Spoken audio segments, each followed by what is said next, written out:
everybody to have a chance to speak and share, and as we did last week, maybe unpack a little bit of what they're experiencing, observing, feeling in today's crazy environment. So welcome, Michelle. Again, thank you for being our very first host. Thank you. Thanks for having me. Hi, everyone. Happy Friday. Happy Friday. Hi, Christina. Nice to meet you. Hi, nice to meet you too. Where are you joining us from? I've never attended one of these. This is my first one. And right now, with networking events, it's a new story. So this is my first virtual network event. So well, welcome. You'll be in good hands with Michelle. Thank you. Great. Well, welcome everybody. Happy Friday. I thought maybe we would just start things off by doing a little bit of a round robin and get people to just introduce yourself so we can know a little bit about you and what your jam is and what you're hoping to get out of today's convo. Awesome. So, any volunteers? Otherwise, I'll just pick up people. I'm going to hope also that Velvet joins us because she is one of my absolute favorite people. Oh, there she is. We just can't see her face, but I saw she unmuted. And Kathy as well. Maybe Velvet could start us off. Can you see me? Or can you see my picture? I can see your picture. Okay, that's good. I love that outfit. Oh, thanks. I just got a new mic too, so I didn't know if it was going to work very well. Hi, I'm Velvet. I have been to a number of the social school events that have gone on. I was also one of their winners of their academy, a bunch of their programs and stuff too. So I have tried to get through all of those, but that's a lot of information. I run a interior design business here in Calgary, and I am just here. I just love listening to other wonderful, amazing entrepreneurs and women out there that are doing amazing things, and so that's why I'm here. Fantastic. Thanks for joining us, Velvet. My pleasure. Thank you. Kathy, thanks for joining as well. Can you tell us a little bit about yourself? Maybe on mute, possibly. Oh, probably. Oops. Oh, there you are. Yeah. Oh, there. Hi.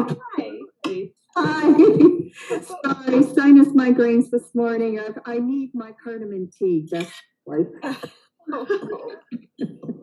to help on there. No, one of the things actually I wanted to find out and discuss about is I'm trying to set up a online website store, and it's to deal with natural fibers. And what's this leap I have to make? It's such a tactile world. Customers, it would be such a tactile experience.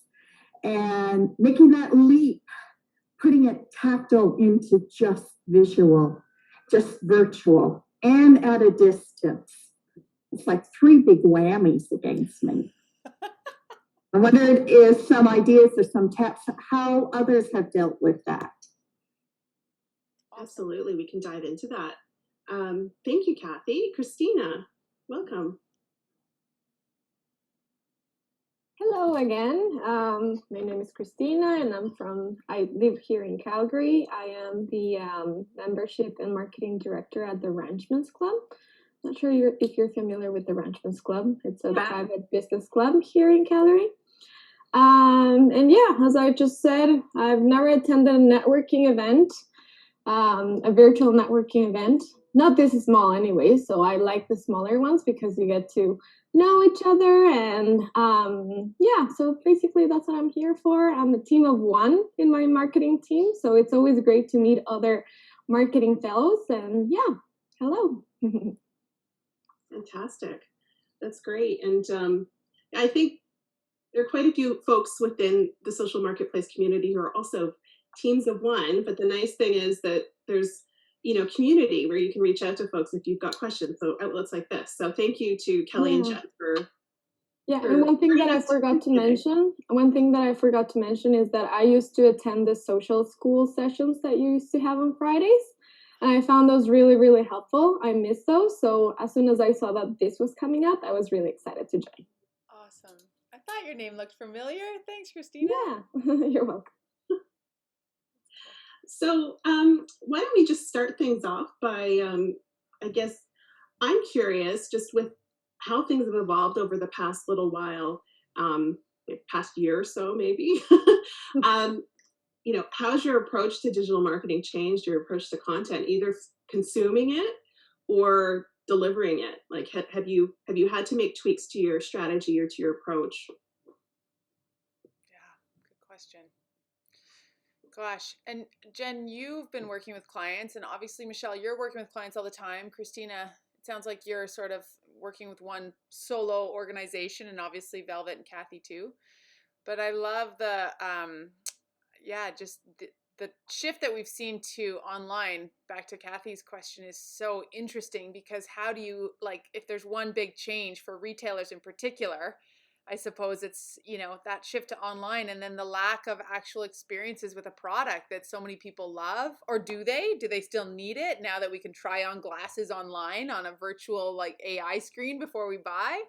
But for me, that's been one of the biggest things too. Like just actually telling people that, yeah, we can all start to sell online without and then filling the gaps of what those in-person experiences, especially in a retail environment or a live events environment like Christina's, like what they're missing. And I don't have all the answers on that at all. I'm not sure I have any Well, answers and I on think that. most businesses had an online presence before, right? Most people had discovered that they needed a website or a social media profile. I think what's really new is this whole idea of selling almost exclusively online. So, it's been the building of shops and then obviously bringing people to those shops, right? We can't just build it once and hope that people come. And so that's been a real shift for most of the clients that I have worked with, is that idea of, okay, before I had both and I really just kind of built this website over here because I knew I had to, but I wasn't maybe doing a lot with it, to kind of turning to that website and saying, okay, it's just you and me now. How are we going to make this work? Mm-hmm. Yeah, I think that's a great point, Jen, especially, you mentioning like, oh, I'll build it and people will just come and then we'll just, they'll just know where to find things. And especially now I'm finding either through the work with my clients or even through my own business as well, like there's this, I guess, a little bit of fatigue right now in terms of like screen time and consuming content on digitally, right? And there's so much out there. So many people are sharing and posting, which is great. It's our way to kind of be connected virtually, but there's also that other side of it where people are just starting to tune out as well, a little bit, because they're tired and they don't want to be looking at a screen all day because they're in Zoom calls all day, and Right. they may not necessarily be in a call with shiny happy people like our call today where everybody's very cheerful on a Friday morning. But I found that content, we have to kind of package it in a more kind of dynamic and more compelling way just to get people's attention and get them to stop and scroll, stop and scroll and look at it, and consume it properly. So I'm curious to see like if anybody has had a similar experience and what your thoughts are on that. So with the third wave happening right now, I know a lot of people are really tired of Zoom and all of these virtual things, but they're also craving that social interaction, right? So meetings, like business meetings, are something that are really, like you're tired of them, you can't do them anymore. But when it comes to events and when it comes to that social connection that you're creating for people, that's exactly what everybody's needing right now. Especially with restaurants being closed. I mean, when restaurants were open before, you had the chance to go out and sit with others. But right now that they're closed and the patios are too cold to dine in there, I've seen that a lot of people are okay with attending virtual events as long as it's a good experience. So if you can experience that and have that social interaction that everybody's needing right now, I feel like it's a good thing to do. Customer behavior has definitely changed with COVID. Everything is online and everything was online before, but we are more digital than ever. And yeah, I think everybody's just getting used to doing conferences online, not only because they're easier and you can reach a broader audience and it's cheaper as well, But yeah, that's my experience.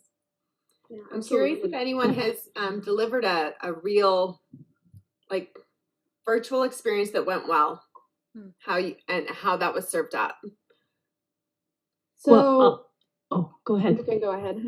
I was just gonna say, well, I know Kelly and I are part of the Camp Hoo Ha Girls, and I'll tell you, their online events are just something so unique and fun-filled, and just fun laughter. And I really look at the marketing that they do on how they create just such a community of women that and they kind of have changed up a dynamic of events. I've been to lots of these online things and tried to host some of my own, and it's about keeping it a little more casual and a little bit more fun is what's drawing people in, not just so here's all this content and just do the content and step by step. I think that's just changed from our environment.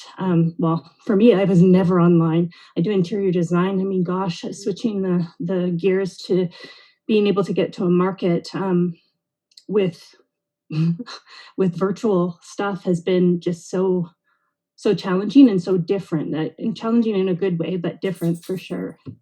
Oh man, Velvet, I love that you just said all that. I actually met with Mel yesterday from Camp Hoo Ha because we want to do a little 2-hour workshop together called when to quit your day job.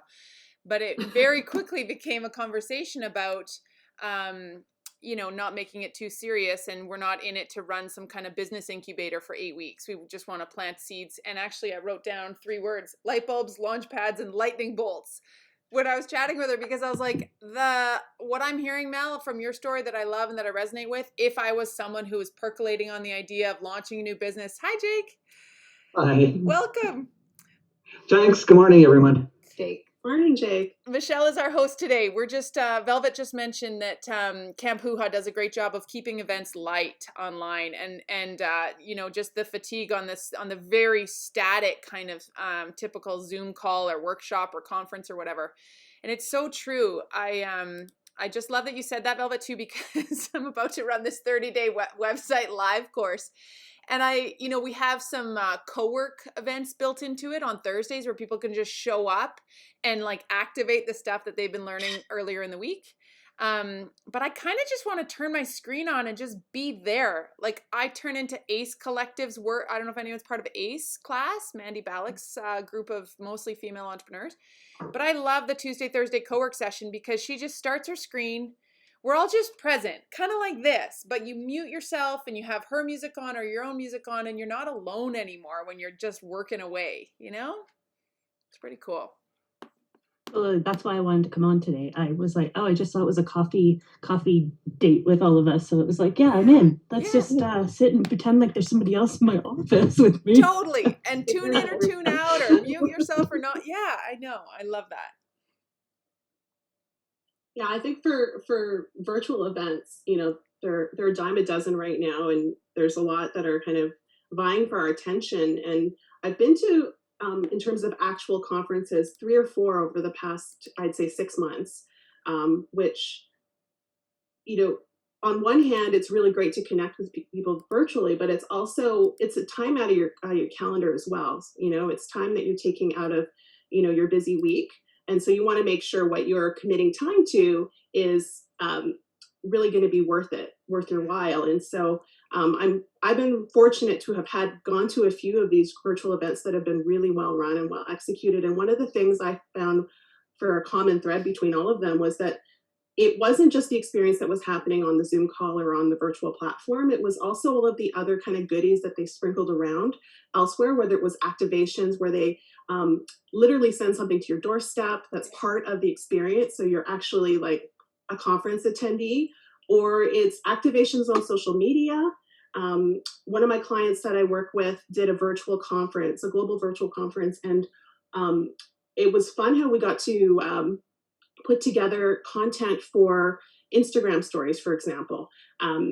Just simple activations, this or that kind of activations, or polling questions, or kind of the startup music before before the event starts, and kind of have people like, you know, dancing in their seats and that kind of thing. And so you feel like that camaraderie. And so that's what I find has been effective with a lot of these virtual events, is to have that extra component. It's not just this everybody are talking heads on the Zoom call. It's a bunch of other activations that really resonate with that brand. Yeah, I totally agree. I was just I follow a gal she's actually out of Australia, Grace Lever, and she has done she switched everything over to being online events, and she uses a platform called Hopin. I don't know if any of you have used it, but it's pretty amazing because they have a live stage. So she presents live, and there's a whole chat bar down the side, and then there's breakout rooms where you go and have a 5-minute one-on-one, and it's just a random selection of whoever's in the conference and stuff. And then they have a whole like purchasing section and stuff in it too. If you haven't seen that platform, I think it's been done very well, and it just added that, you know, there was women from all over the world on it, and being able to socialize and just, you know, have your speak to somebody and like really feel like there's actually people on the other end, not just watching, you know, the evergreen stuff where you're like, is somebody really there or not there? That Hopin app, I've used it a couple times with events, and Velvet, I agree. Like, I think it's great. You just get randomly matched with somebody who's within that conference community, and you have like a little bit of a speed date with them. And there's a little timer at the top, and you both have the option to like extend the time if you're having a great conversation, but you can also just, you know, slide out of the conversation if it's not working for you. So it's kind of that, it removes that awkwardness when you're in a face-to-face meeting or a face-to-face networking event, which is kind of a nice element. But one of the gals who attended one of the virtual events that I was at, she'd mentioned that she had met more people through that virtual Hopin platform than she had if she had been at the event in person, because you tend to kind of congregate with your favorite people, or the people you know, or the people you're comfortable with, instead of breaking out to meet other people. So this kind of forced her to get out of her shell. So just so cool. Love that. Yeah, something I thought that was really great too. So thanks for bringing that up, Velvet. I actually hosted a virtual conference in the summer for one of my farming clients, and it was interesting because getting the farming community together is very difficult. They work long hours, and lots of them don't have stable internet connections, and they have an annual conference that they all go to, and it's the highlight of their year because they actually get to connect with other growers. And so it went virtual, and we needed to find a way to connect with these people in a meaningful way, right? And we wanted to ensure that they got to experience the banter that they go for, right? They get to talk to the other farmers. And so, I mean, it was a bit of a debacle. We decided to host a virtual happy hour, and we worked with a local brewery, and we had beer specially labeled for the event. And I mean, we ordered the beer openers and the koozies, and we had a panel of really, really cool, notable farmers. One of them was the millennial farmer, who I think he lives in South Dakota. He's very well known. He has a YouTube channel that has like millions of followers. And so we got him to be on a panel in an Ask Me Anything style, kind of like Reddit, for those of you who follow Reddit. But what I didn't budget on was shipping packages to farmers is not as easy as you might imagine, because they all have UPS addresses. So we had to get special permission from AGLC in order to just ship beer. And then I had to call all of these guys to get physical addresses to ship these packages out to. And you guys, it was the funniest. I mean, I had to call 100 of these guys. I mean, I was shipping packages to liquor stores, and the directions on some of the UPS things would be like, it's a big red building, and you're going to go around the back, and in the back you'll see a chute, and you're going to put this package in the chute. Oh, it was a wild time, but it worked extraordinarily well. Cool. And what was really cool was when we looked back at the event, we saw an enormous uptick in sales from these guys who had attended the event, because they felt bound to the company after that. Like, we had delivered customers are missing, or your audience is missing through this time. These guys just really needed to have a beer and connect. And that's what they did. So I think really kind of digging into what it is that people are missing out on. And it might not be that happy hour beer setting. Maybe what they really need is, I don't know, to get together and paint a picture online. Or I've seen really cool examples of restaurants doing cooking classes online where they deliver you all the ingredients and give you that sort of an experience. So I think trying to make things really real and experiential in your virtual experiences. Yeah, one of my clients did a like a little fitness break, like a little virtual workout. Oh, that's so cool. Yeah, where one of the team members is a Zumba instructor. So she did like a little Zumba, like a Zumba workout. It was pre-recorded, but everybody watched it at the same time, and everyone was encouraged to get into their their workout clothes or whatever they had. That was a great idea. Yeah, so it was kind of a nice mental break away from the traditional roundtables or the one-on-one conversations. So yeah, I love that virtual happy hour story, Jen. Thanks for sharing that. I think awesome. I think it's true though about the the different event considerations there are, even just for shipping a box to people. Yeah, I didn't anticipate it, that's for sure. It was a lot of extra hours, but I mean, it was hours I enjoyed. But I even before all of this, there was a bit of a turn in marketing to ensure that we were delivering experiences, right? People feel bound to brands that give you that experience, right? That binds you. And it's still possible to do virtually or over a digital environment, but you have to be really creative about it. I was thinking actually too, there was 2 little campaigns like that with the virtual happy hour that I was very fortunate to have been sent something for. And one was Fiasco Gelato's rebrand at the start of COVID into Righteous Gelato, and they sent me a few packages. And another one was Village Brewery's, I think they were ciders. They were delicious. I just forget what they were, but it was about a year ago. So, you get them on your doorstep, you find out that, and that was like, don't open until the live Zoom. And then it was a big group, like crack open the can and tell us your favorite. And then they would like send people into little mini Zoom breakout rooms, and you'd have a smaller, it was like cocktail hour, what they used to do at the Village Brewery Tap House every Wednesday. But now I feel like those things have slowed down. And I almost wonder if what could be a possible replacement, and I'm kind of thinking about Kathy here with her natural fibers company and the try-on element that's missing from retail, or even if whether or not, you had a retail store and you don't anymore, or you're a new company that needs people to feel and experience your products. One of the things that I love the most about, or like online when I'm purchasing something, is seeing, for example, Aritzia's website. I fell in love with this like pleather jacket on the site the other day, and I could see that the model was wearing a size 8 and she was fitting large and she was 5'9", and this model was a size large and she was 5'6" and weighed 200, but like it was really detailed, and I was like, perfect, then I'd be that size. And it was so if there's a way to show or videotape people experiencing your product, if you can't physically ship a million samples around or host a virtual happy hour or send a bunch of samples of fabric, as Kathy may not be able to, or as Velvet may not be able to do with her interior design experiences, but to bear witness to other people experiencing your products. That's not just a written review, but it's a video shot of them. I wonder if there'll be more of that going forward, because I feel like companies as well are tiring on the physical sample at your doorstep to many people. Yeah, that's a great point. There's an apparel brand locally called Buttercream Clothing that is an ethical clothing brand, but they're quite successful with their online shop. I actually just bought a couple of items from them recently that are really wonderful. And one of the things that I found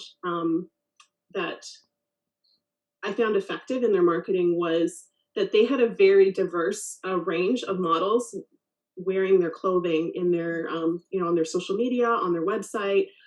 Any of the promotional material they used to promote their product.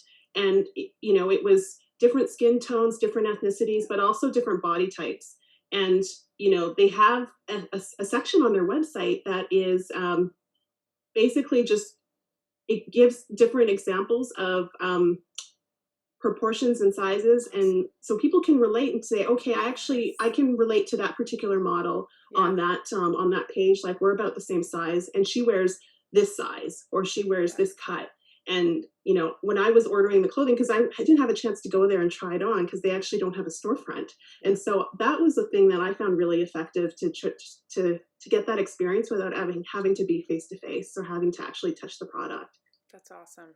Because I order the wrong size online all the time, and then I'm terrible at getting myself to the post office and returning it. So I just don't. I just waste money that way. I give it away. Yes, I do too. I can't be bothered with the return process sometimes, especially if it was a $20 item or whatever. But I love that, Michelle, like the body types and also just like the relatability factor. I wonder too, like that's where there's opportunities to do quizzes or gamification or like surveys to tell what type of coffee drinker are you? You know, we've all seen these campaigns, but maybe companies will use those more and more to help people select the right item and get them to the finish line and be satisfied with their selection. And maybe it's less about, do you like red wine or white wine, dark chocolate or light chocolate? Well, then you'll like a medium roast coffee. And maybe it's like, here's Carol. She loves this, and the reason she loves to wear this is because of the, you know, and so she wants the cozy fabric because it makes her feel like that or something. But those like persona identifications versus items. Yeah. Absolutely. I love that too. I think one of the local brands, the Broadtopia, I think that is that a brand? Anyways, she's on there modeling her lingerie and stuff, and I just the authenticity of her being in some of these outfits and you know doing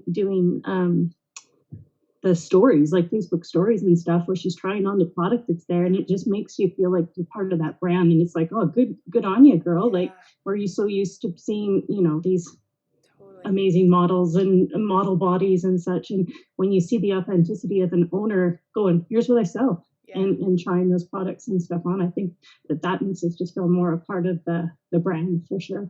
That's really cool. And there's another lady that does Kathy, just for people, I don't know who said it was, I saw it on, but they had some kind of clothing line, and what they were doing is having customers submit all their photos in the clothes when they tried them on. And I don't know if they were getting maybe a coupon or a discount on something else that they were buying, but their feed was just full of the average person with their product on, which I think is just an amazing testament to your products.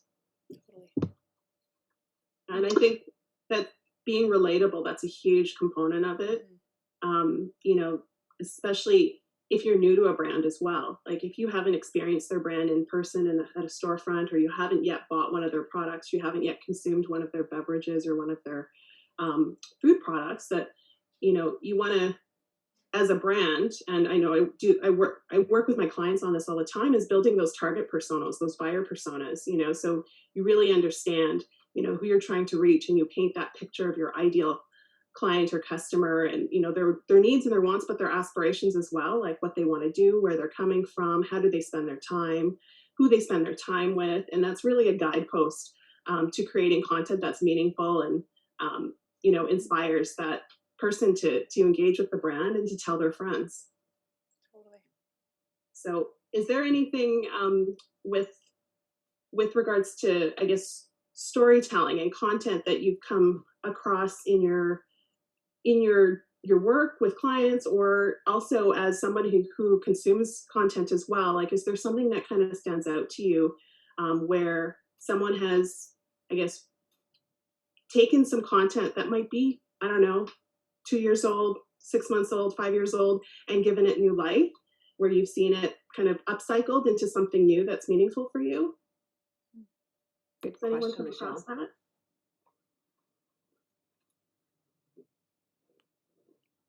I was just thinking about, as we were talking, or as Velvet mentioned, Colette from Broadtopia trying on items. I love when there's a couple shops in Inglewood that do that as well. And they're, you know, shop girls, for lack of a better term. They're like these really cute 20-somethings that are wearing stuff at Camp Brand Goods or at Cody and Sue. But they make it adorable. And I shouldn't say that. Sometimes it'll be the owners or different age groups and genders wearing it as well.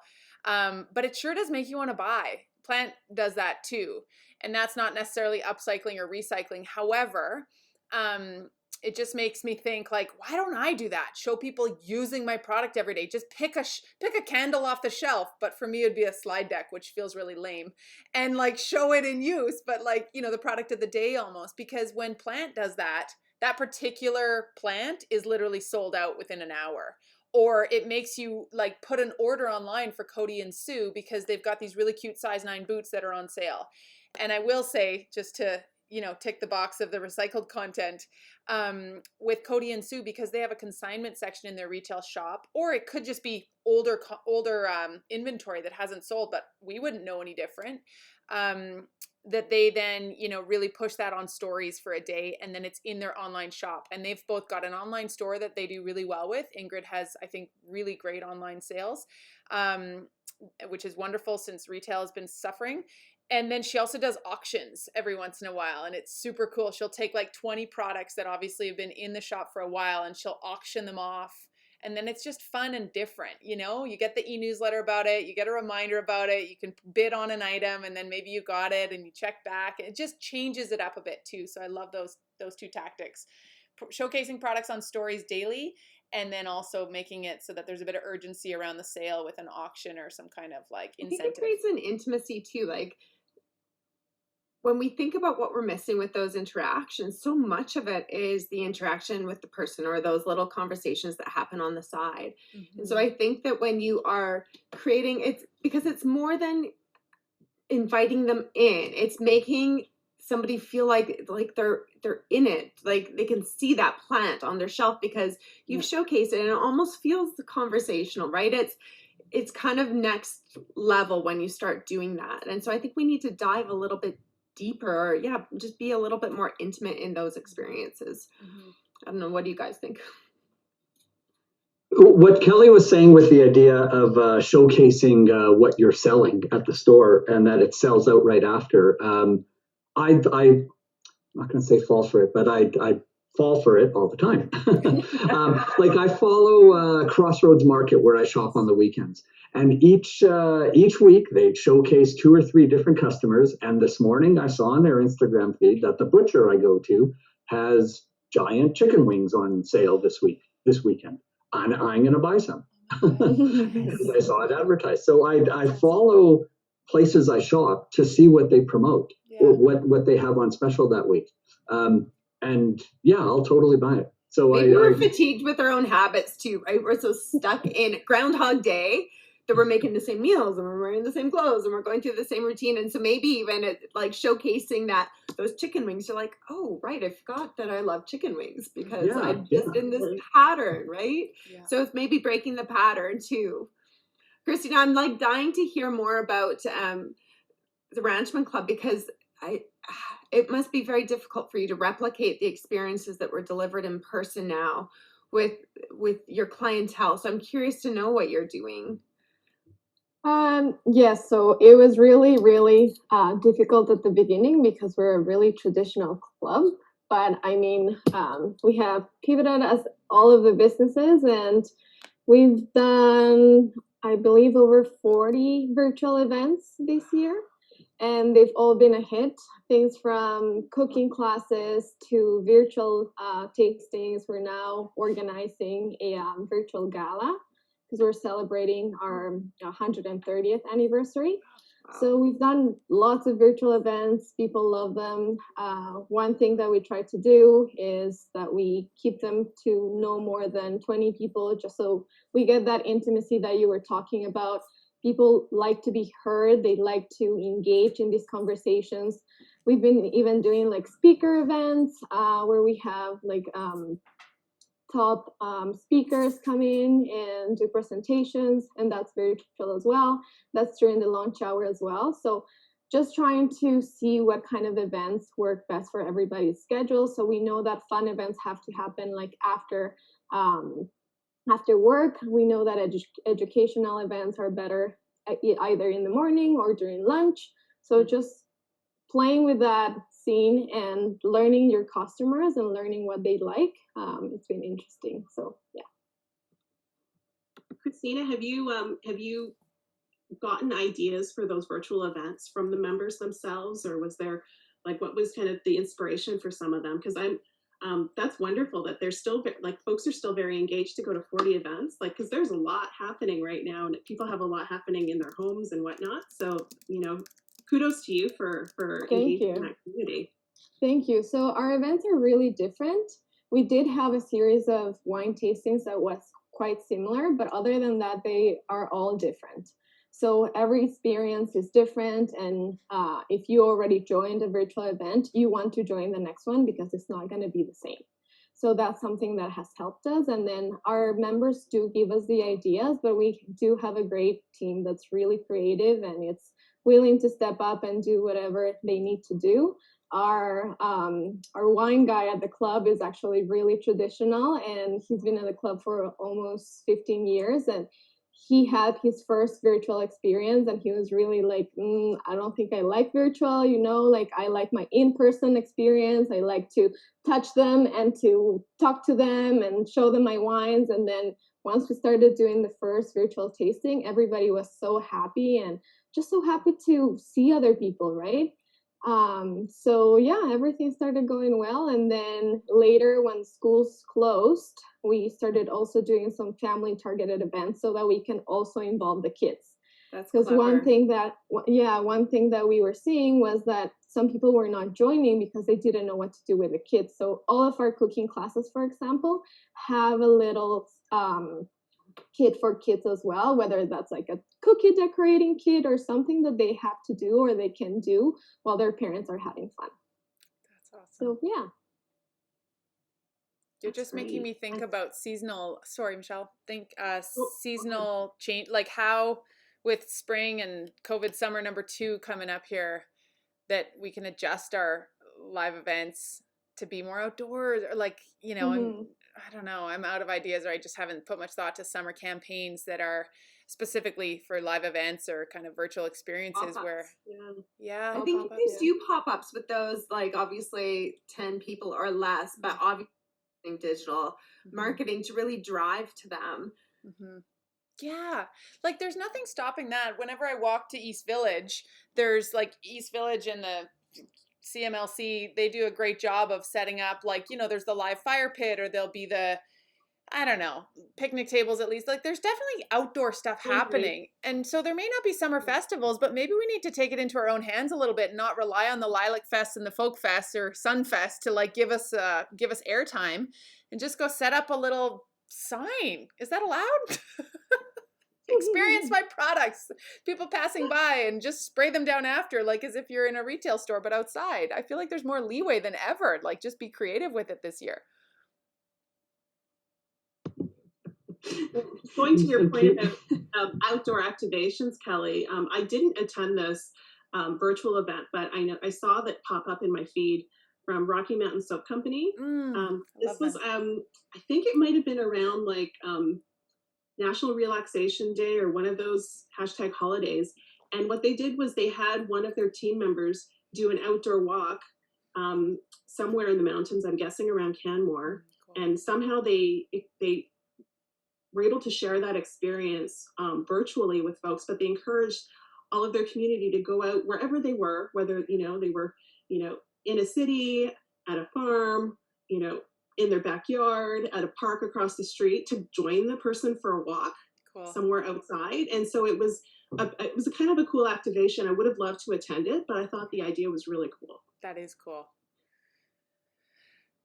I decided a few weeks ago I wanted to challenge myself by at least showing up on stories every day. Wouldn't that be a miracle? But also to do it outside, just to like, I was in Banff and I shot a couple and I was like, this feels really good. Like, why don't we do this more often? I'd love to be on more Zoom calls, sitting in a park or like on my phone and not in my cave on my desktop computer, Yes. And maybe creating more content in an inspiring place. Like to your point, Michelle, is like just even a little kickstart. Yeah, absolutely. I do the same thing, Kelly, too, especially when I'm out in the mountains or out for a walk, even here in the city, just hop on a little Instagram video and, talk a little bit about, whatever kind of comes to mind that day, or share a tip or ask a question or something like that. And it's kind of a bit of a change of scenery. And it doesn't feel so much like a Zoom call, or it doesn't feel like so much like, you're hunkered away at the corner of your house. Yeah. Yeah. Like punishment. I mean, I swear my content making doesn't feel like punishment, but more time in a screen in the basement kind of does. It's like enough,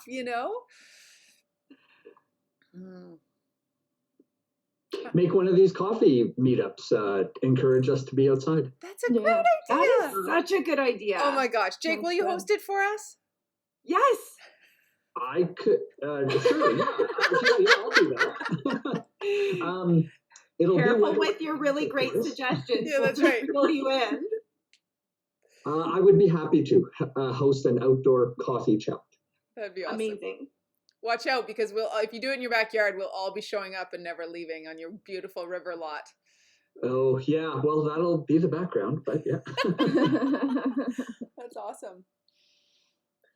Oh, I love Dale's So I idea. just hopped on the chat here and saw, Kathy made a good point about, video blogs and consuming content that way instead of reading through like a long form blog entry, for example.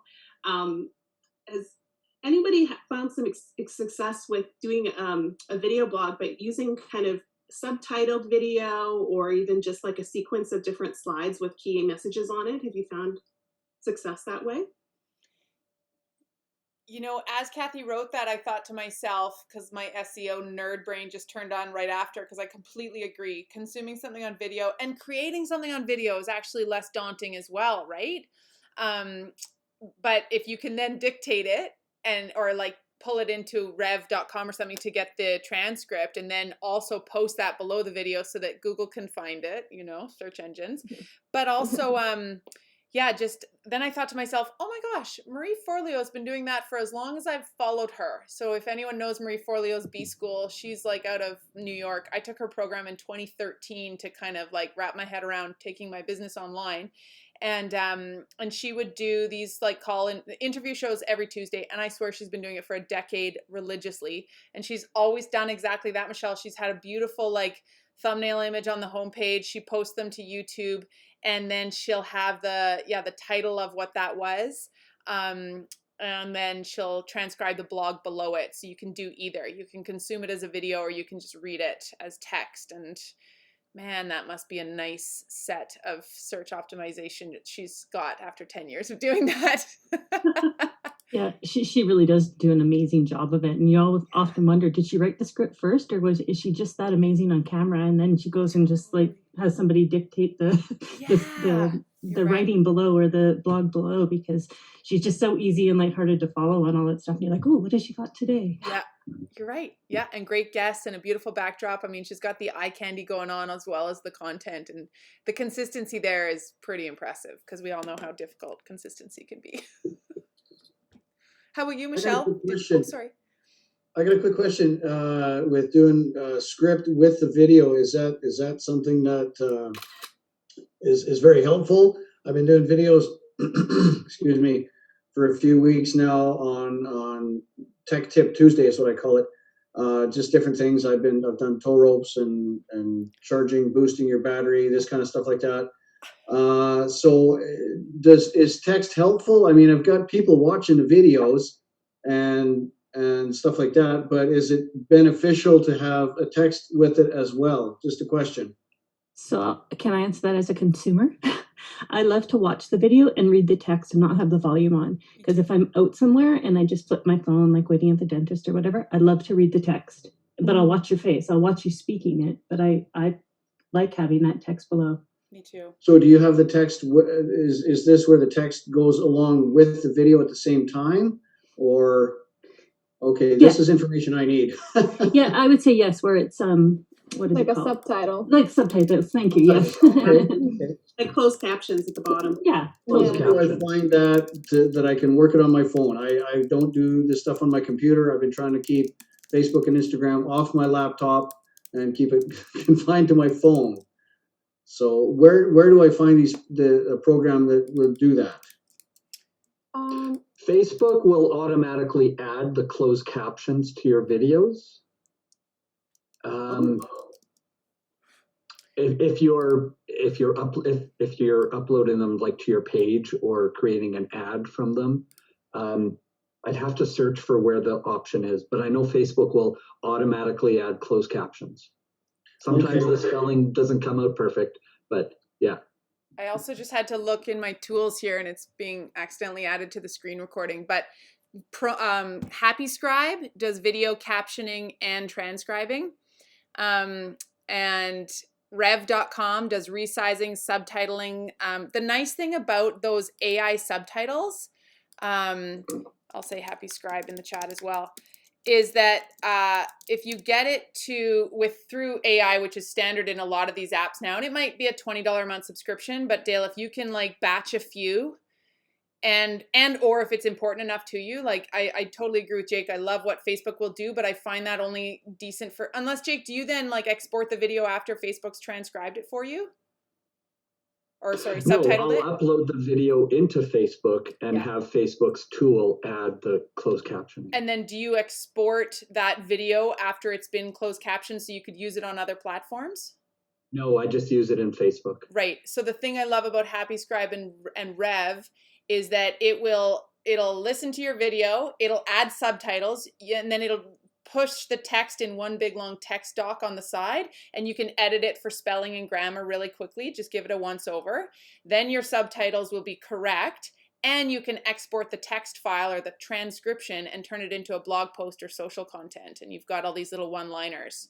But I totally agree with Velvet. If you can read your video and not have the sound on, it's pretty awesome. I mean, maybe not for an hour-long video, so I try to be selective when I do it, but it gets a lot more views too. And for Dale, what you're doing with changing your tires and doing the, whatever you just called it, the rope pull, I'd love that stuff. If I'm following you as my local mechanic and I need some car tips, that stuff's going to be awesome, especially bite-sized video. I could see that doing really well. Feed.io is another platform. I haven't actually used it personally. I just got a demo of it a few days ago. Called Michelle? Veed, VEED.io. I haven't tried it yet, but a friend of mine showed it to me and was just like mind blown. It looked like super intuitive to use, and it has that subtitling, that closed caption capability as well, that you can just kind of add either the bottom third or the upper third of your clip. Yeah. You can also do that, that audio wave as well at the bottom, so people can know that there's an audio component to it as well.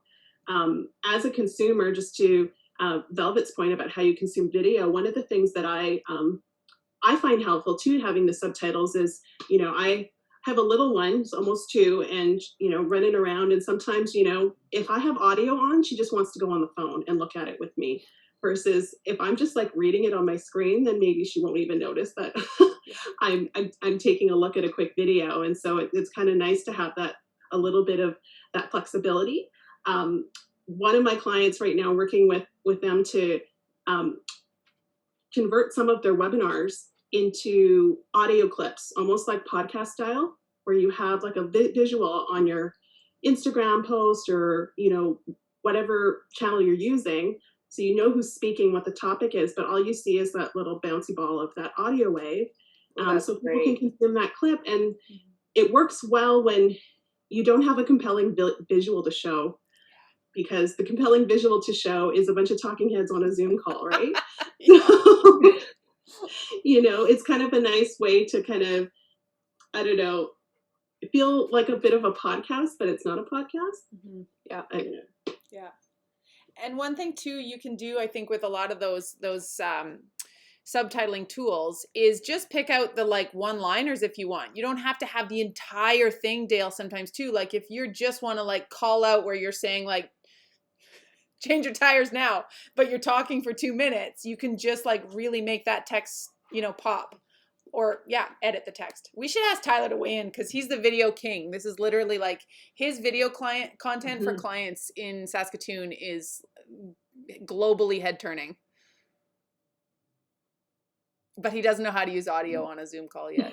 Well, I was muted because I was typing something. Like I would just echo what you were saying, Kelly. Like, I mean, obviously, like I use Rev.com pretty much exclusively for all my subtitling. I think with Rev.com, they have an actual human that does it, because it's like a 99% accuracy on that. The issue that I have with the AI stuff on Facebook is that it's super inaccurate. I had a Pilates client for 2 years, and every single time it would transcribe Pilates as karate. And it's just little things like it just, to me, if you're willing to go through that hassle, I still found it would take me an hour to make some of the corrections on my videos. Whereas when I'm going through Rev.com, it's a cost, but it's like, what's the cost of your time? Like, what's the cost of an hour of your time? If it is it $250 to get Rev.com to do it, then I would say that's a good use of $2.50, right? Especially if The it other thing, increases your views, right? That's money well spent. yeah. Well, and the other thing that Kelly said too is they give you a file, right? So rather than like when you're doing it in Facebook, um, and not to crap on the Facebook thing, because I mean I did it for years like that. When you're doing it in Rev, they'll give you a file, so then you can use that file like on YouTube. You can use it like anywhere you want, and so then it just is like if you're using it multi platforms as you should. You just have it for so many different things. Um, and Rev's really great too because they'll give you a spot too when you upload it that you can put in like if there's special names or locations or product names that are unique. You can type all that stuff in so that they'll get it correct in your file. You can also correct it too when you go through and review it, but it's pretty awesome. Was that the question about video, just subtitles? Yeah. Yeah. You know what Yeah, I and then think that I and then love best about these sessions is there are so many tools out there today, and it's hard to mhm, keep up. And we talk about them a lot, but having a group like this bring forward what they're using Mhm. is amazing. Like I've scribbled down a number of them in just this call today. So it's so great to be sharing this kind of knowledge with each other. Mhm. mhm. Yeah, and Totally. statistically, I think it's like, what is it, like 80% of people watch a video without audio? Yeah. So Mhm. regardless of anyone's personal preference here in the room, if you want to make a video that 80% more people will watch and understand, Yeah. um, And they don't watch them for subtitles are long pretty either, good. too. Like I think Dale, if you can do a mix, or if any of us can do a mix of those longer videos, and then those 2-minuters where you get right to the point, right off the hop, or you're asking that question, or it's like the thumbnail image has it written over top of it, that it can just lead people in and get them watching past.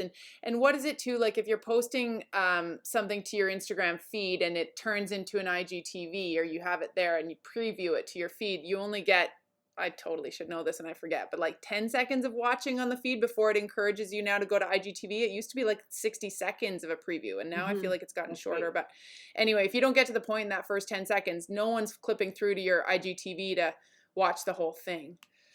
I think, yeah, a good point too that you mentioned, Kelly, as well, and I see this with my clients as well, is adding that thumbnail at the beginning that asks that question or that Mhm. key takeaway, Yeah.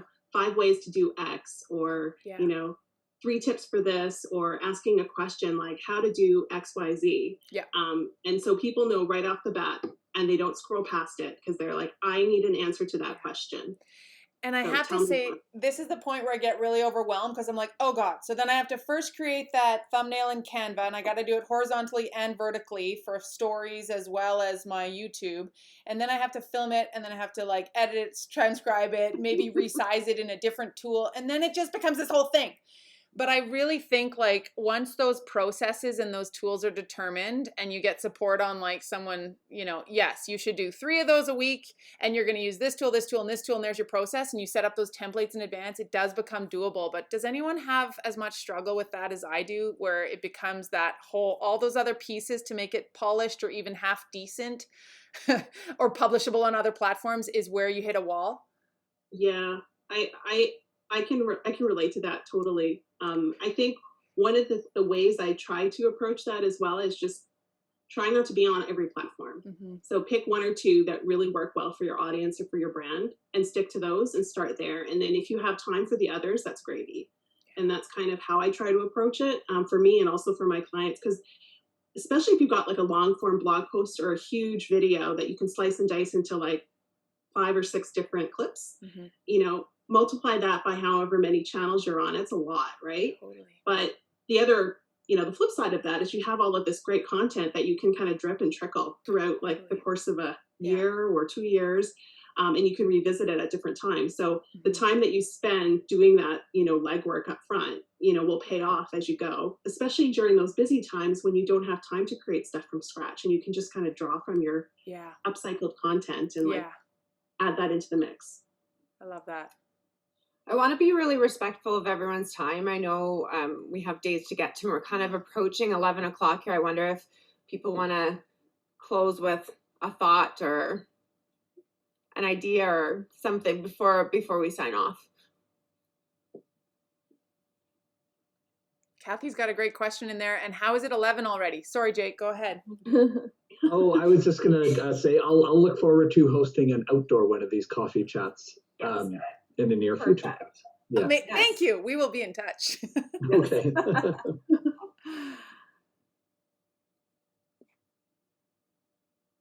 Well, I think we're almost approaching here the 11 o'clock, but I wanted to just thank everybody for a fantastic conversation and, being forthcoming with questions and sharing. And, to Jen's point, I have a list of apps that I need to check out too. So really happy to have met all of you and to have this great Friday morning kickoff. Me too. Thank you, Michelle. Thanks for hosting, Michelle. That was awesome. Happy to be here. Can we answer Kathy's question before we all sign off? She would love to discover how video pop-ups can be used in an online store to show up products. So if you're building your Shopify site, Kathy, and you've got your natural fibers products, let's say you have 5, when someone clicks on a product, you want it to be a video, or what do you mean? Yeah, exactly. Actually, I've got a Squarespace web store that I've been put on the back burner far too long because I was totally overwhelmed and confused. Got it. Tyler, do you have any thoughts on that? Tyler's got a beautiful apparel company called Social Made Local, and he's got lots of thoughts on product merchandising and displaying in an online store, I bet. Yeah, video is so tricky on your website because it's so heavy. So then you're struggling with all those load times. Pop-ups, again, tricky because the more pop-ups people get, the more annoyed they get. So I think you just have to be really mindful about how much things are popping up and how much things are going on, and then how much it's slowing down your website, so what that experience looks like.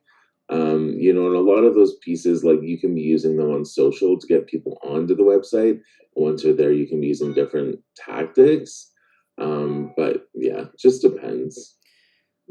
One thing I've seen that I've loved lately in some Shopify stores is, or any online store, but where they have, say, 5 images of a product, and instead of just scrolling over it, where sometimes a fancier site like gap.com, so fancy, but you see the front of the image and then you hover and you see the back of the image, right? Or that might be a built-in functionality that you may not have in your Shopify or Squarespace site.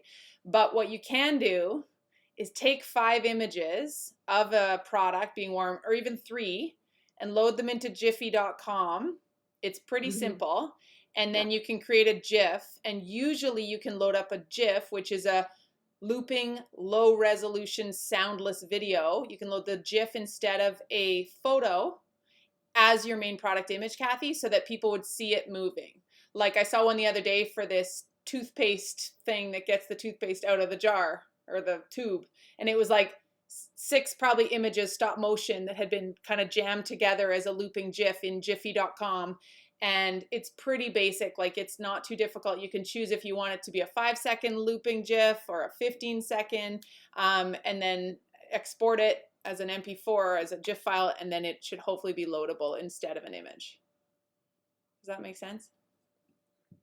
I think that's a good answer. And we're always cautious with websites. We work so hard to get people to our websites that we don't want to send them off somewhere else to watch video, especially if there's an opportunity to transact on your website.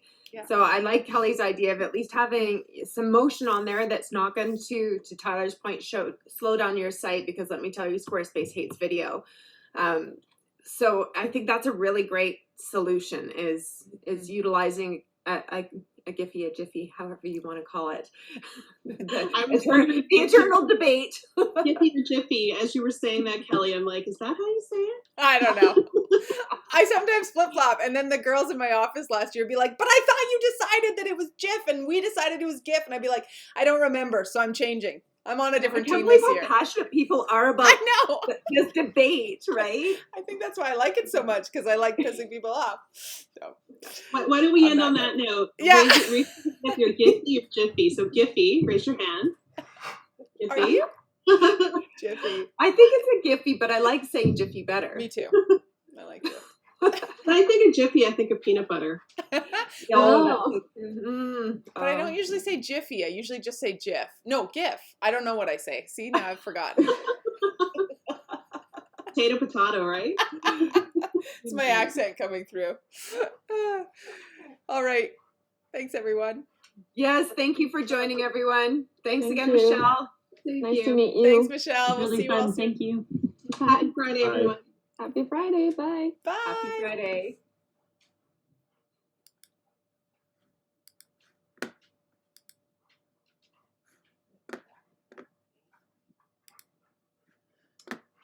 What's up, girls club? What's up? Oh my How are God. you? How was your week? I'm good. How are the two of you? Good. Good. You should see how sweaty I I am got a right lot now. done. I'm actually, a client stood me up, so Oh, that's why I wasn't on the first part, because I was like sitting on a Zoom call waiting for them to log in for half an hour. no. That's And so then they annoying. and then they didn't log in, so then I was like, well, this is kind of dumb. I'm just gonna go jump in this call. Thank you. And then of course they just texted me Oh. like a couple minutes ago being like, give me half an hour, and I'm like, okay. Hang on. I should stop It's kind of screen been that recording week this. though, do you know what I mean? Like, have either of you found that with meetings that people are just like goofy, like they can't show up for stuff on time? You know what, Tyler? I rehomed like almost all my clients in the fall for various reasons, but I hung on to a couple of my retainer clients that I'd had for a long time and seemed easy enough. But Yeah. the